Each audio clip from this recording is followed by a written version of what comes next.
Hello, I'm Jim Sharon, and once again with my beautiful wife, loving wife, Ruth Sharon, we have a backdrop still up from our Celebrating Love party a couple of weeks ago. It was an amazing event that many On of you Zoom. on Zoom. Some of you were part of that in live. So today we are going to complete our month-long discussion of living well. And we have kicked this around 3 other weeks, and today we're going to focus on the autonomic nervous system, its role in health. So we have a sympathetic nervous system and a parasympathetic. These are part of what works automatically in our bodies. We don't have to think about our heart beating or some of these organs working. They just happen naturally and organically. And this is distinguished from the central nervous system, the brain and the spinal cord. Anyway, Ruth, tell them a little bit about do you want to? What? About the sympathetic and parasympathetic I have sympathy for you in trying to describe this. Well, to me, it's very simple. The sympathetic nervous system is like the gas pedal on our car. We're going, doing, busy, goal, achieve, Stress. faster, more. So that can get out of balance. So the parasympathetic is our break, where we slow down. We even eat slower. We might look out at the clouds going by. We might rest more. We're in a restorative mode. So the parasympathetic is called the rest and digest system, where we're processing experiences as well as food, as well as environment, just processing things in our. And you say it with softness too, which is inviting into that mode, that repose mode. And the sympathetic can be a little bit rough when we get overly stressed and overly active. There's a hormone, a stress hormone called cortisol.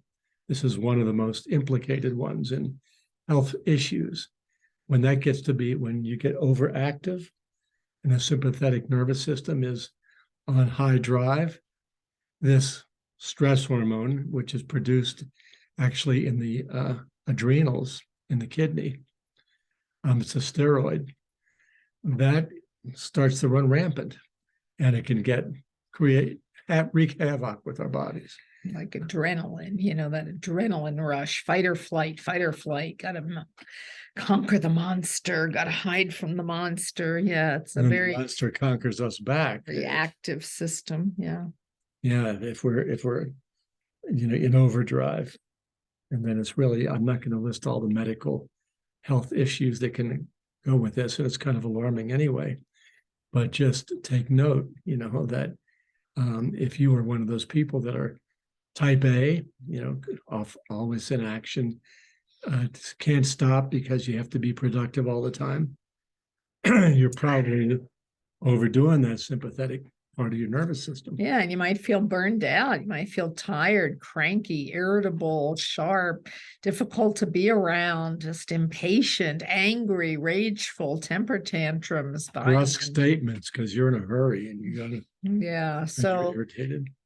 We are part of the Heartwise Relationship Academy. So being Heartwise is to be in balance, to be able to be accomplishing and doing and striving, that masculine drive, but also be in that feminine energy of rest, restoring ourselves, the yin, coming back into the yin. Yeah, that place of support, like, I've been doing so much, I'm going to rest today, I'm going to pull the plug. I'm getting ready for a 10-day retreat. By the time you see this, I'll be on my retreat. 10 days of silence. You're really practicing what you're preaching here. So, what can you do to slow down? Maybe just brush your teeth slower. Maybe eat slower. Maybe speak slower. Maybe take some breaths. And one of my clients is really working on this. He is on one of these constant go modes, and he's got a little sign on a computer saying, calm, speak slowly. And it's making a huge difference for him, Oh, both at work beautiful. and at home. His kids were concerned about him. Are you okay, Dan? What's You're what's the slow. matter? Yeah, you're feeling okay. Right. Yeah. When's the axe gonna fall? Yeah, so we're under stressful times and chaotic times, mass shootings, so Oh my gosh. difficult wars, climate change, all the stuff that's going on. And how do we find center in the chaos? How do we find that place of quiet and repose and restoration of our energy and filling ourselves back up? Are we Yeah. willing to do that for ourselves? Do we love ourselves, that we can take care of ourselves and love our partner, our family members, that we can look out for each other and go, let's slow down a little bit. Let's And some of these catch things our are breath. really simple. I'm thinking of a couple examples. This palming, putting your hands over your eyes, not pressing on the lids. 1 minute, It's just so peaceful. meditation, yes, can be 3 to 5 minutes. I know. We teach breathing patterns in meditation. I mean, there's so many infinite patterns of ways we can breathe. So those help our nervous system. So what are you doing to help your nervous system? Because that's where living well is really centered on our physiological well-being. We have this master wisdom in our body that knows how to do things. And so if we can give ourselves a little bit of time to collect ourselves and replenish, that helps a lot. So how can you support yourself in getting better sleep and getting better rest and getting better connectedness with each other? All those wonderful hormones that get excreted from the heart, the oxytocin, we feel connected with each other, and it gives us a sense of peace and well-being. It starts with connection internally with ourselves. Yeah, it really does. If we're constantly working, constantly producing, busy, we lose contact with ourselves personally. What are we feeling? What are we needing? What are we wanting even?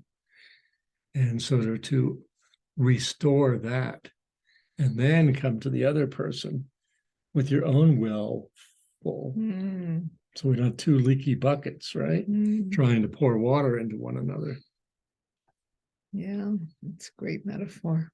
Yeah, so we're just looking at what would support you. How can you have that conversation with yourself, write in your journal, or listen to some of the meditations. We have a meditation site on energyforlife.us under resources.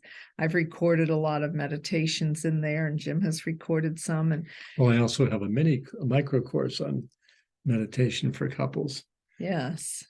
So meditation, you may have heard about it, or mindfulness, just paying attention, just being a witness to ourselves. So we're in the busy fray and there's a higher self that's watching us, that's noticing, it seems like you're burning out. Do you want to slow down a little bit? Do you need a little vacation? Do you want to plan something fun in the future that you can look forward to? What would support you? That's a voice that the more heart-wise aspect of ourselves could ask ourselves. What do you need right now that would help you? And for some of you, you may need to start really gradual and slow. Like breath. Yeah, like water. Like take a few breaths, right? Yeah, drink some water. Let the sunlight stop for a minute. Let the sunlight come on your face. Yeah. Even in through the window. Yeah. Yeah. Simple ways of restoring, coming back to balance. And then when you do that, then you're going to want to do some more of it. I'll just have to warn you. Right. It's like that old saying, give them a finger and they want a whole hand. But in this case, that's a funny way to look at it. Starts to feel good, to feel more balanced and more in the center of our being, so that we can operate. We can think clear, we can see clear, we can hear clear, we can speak clear. So take good care of yourself. Check out heartwiseacademy.com, see what we've got going on. Sign up for our newsletter. We have our Heartwise Circle. It's a free gathering we used to have in our living room, and now we have it on Zoom. Second Wednesday of each month, 7:00 Mountain Time. You just need to register on our site, heartwiseacademy.com. And look under events. It's listed under there. Heartwise Circle. So thanks for being here, and we really encourage you. Let us know how we can support you. Take good care. Bye. Bye.